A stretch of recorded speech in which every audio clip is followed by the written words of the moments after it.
इस्लामाबाद में एकेडमी में पढ़ाता था, तो वो लड़की भी पढ़ती थी। इनका आपस में शादी का मशवरा हुआ, वहाँ इनकी बात तय हो गई, तो इन्होंने आपस में एक कागज लिखा था।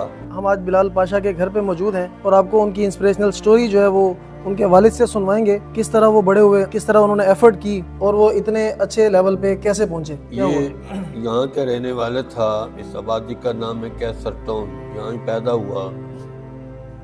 या हमारी मस्जिद में मकतब स्कूल खुला 3 इसने 5 जमातें वहाँ पढ़ी। उसके बाद ये हाई स्कूल में चला गया।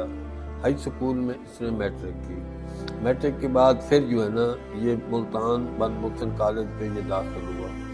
वहाँ से इसने FSC कर खुद ब खुद ये फैसलाबाद धरे यूनिवर्सिटी में चला गया। वहाँ इसने MPhil की। MPhil के बाद इसने पुलिस में अप्लाई किया, लेकिन जब इसके ऑर्डर आ गए, इसने कहा ये नौकरी मैं नहीं करना चाहता। इसने कहा मैंने CS करना है, जो भी जैसा भी हो वैसा। इसे कितना शौक था। हम मजदूर आदमी लाहौर में ठेकेदारी का काम करते थे, तो हम वहाँ चले जाते, सुबह शाम को आकर उनकी हमशीरा से पूछते ये नीचे आता है या नहीं, तो वो कहते कभी नहीं आया। इनको भूख लगती तो इनकी भांजी उनके लिए आती, मुझे कहती, मैं खाना दे आती, वहाँ कपड़े। वहाँ इसने अपने आप को पाबंद किया। पाबंद करने के बाद इसने पेपर दिए, पेपर में पास हुआ। पेपरों में फिर ये इंटरव्यू में पास हुआ। फिर इस तरह ये आगे गया। अब इसकी जो अक्ल, जो सोच ये थी, ये कहता कि जितने गरीबों के बाल हैं या अक्लमंद हैं, ये सब CS पास कर अफसर लगे। और पहले ये कि हमारे खानेवाल में शुरू ज़माने में एक सीट आई थी 17वें स्केल की, जो महकमा तालीम की थी। तो वहाँ हमारे एक दोस्त MPA खान निशाद अहमद खान अल्लाह उनकी कब्र को रोशन करे, तो मैंने ये पहली सिफारिश उसको की थी।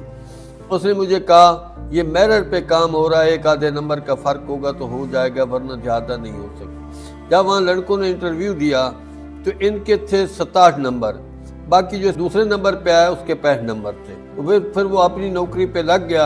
हम इस पे खुश हुए। अच्छा, जब ये तैयारी कर रहे थे CSS की, तो आपको लोगों से कोई बातें, किसी ने आपको कुछ कहा कि भाई आप ये क्यों करवा रहे हैं? लाहौर में बिल्डिंग ठेकेदारी का काम करते थे। वहाँ ब्रिगेडियर एक इरशाद साहब रिटायर थे। उसको मेरे भतीजे ने कहा कि अबू का बेटा जो है ना वो CS पढ़ रहा है। तो मैं उसके पास रोजाना मेरी ड्यूटी होती थी, 12:45 बजे जाना, 1:45 बजे आना। वहाँ हमने खाना माना खाना गप्पे लगाते थे। तो उसने मुझे कहा अहमद यार आपने क्या पागलपना किया? मैंने क्या हुआ सर, ये CS जो लोग पढ़ते हैं ना, बाद लोग तब पढ़ते पढ़ते पागल हो जाते हैं, बाद लोग ऐसे होते हैं फिर पास नहीं होते फिर पागल हो जाते हैं, बाद लोग ऐसा होता है। तो आपने क्यों किया ये काम? मैंने कहा सर उसका शौक था कि मैं CS करना है। उसके बाद उसने CS किया। उसने फिर बाद जब इंटरव्यू पास हुआ तो फिर उसने मुझे मुबारकबाद दी। इसके अलावा हमें किसी ने कुछ नहीं कहा। अच्छा, उनकी गुज़िश्ता शादी भी हुई थी जो कि कम अरसा चली भी ख़त्म होगी, ये इस हवाले से क्या मतलब आप कहेंगे? असल बात यह है कि जब ये महकमा ज़राअत में लगा था तो वहाँ इस्लामाबाद में एकेडमी में पढ़ाता था, तो वो लड़की भी पढ़ती थी। इनका आपस में शादी का मशवरा हुआ, वहाँ इनकी बात तय हो गई, तो इन्होंने आपस में एक कागज़ लिखा था कि अगर हम अपनी शौक से शादी कर रहे हैं, बड़ों में कोई गड़बड़ होगी तो हम कभी उनको नहीं कहेंगे, हम आपस में कंप्रोमाइज़ करेंगे। जब वो हमारा घर देखने के लिए आए तो इधर उनका जब ससुर आया, मोहम्मद रमजान उसका नाम है, तो वो देख कर चले गए, हम भी गए, किस्मत में था ये हो गया।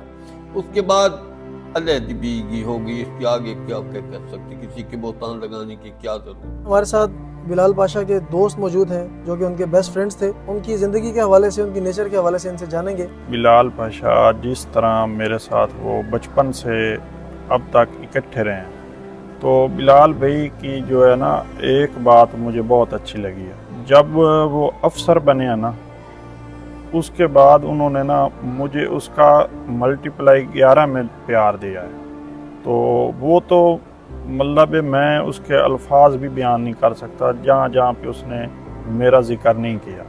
तो ये होती है असल में अच्छे बंदे की पहचान।